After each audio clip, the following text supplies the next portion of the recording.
Hi everybody and welcome. Today I'm going to tell you how you can easily rotate the Google Maps.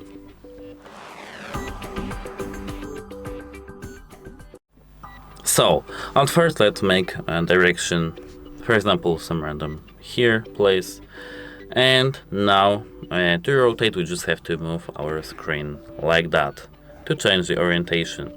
This, as you can see, is the change rotation, but if you want, wait a moment, if you can't do so, it's because of your phone and you have it disabled.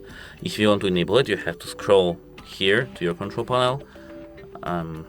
Here, as you can see, you have to do something like that, and you have to find there an option called auto rotate or something like that.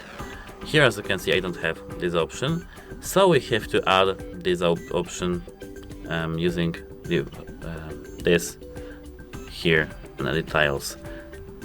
Oh, as you can see, I do have auto rotate actually here. I missed that, sorry, my mistake. Here you have to make it enabled or blue or something color gradiented on your phone. As you can see, I do have it enabled now. If I disable that, I can't rotate my Google Maps. So if you want to rotate, you have to have this option enabled. That's it, hope it helps you and goodbye.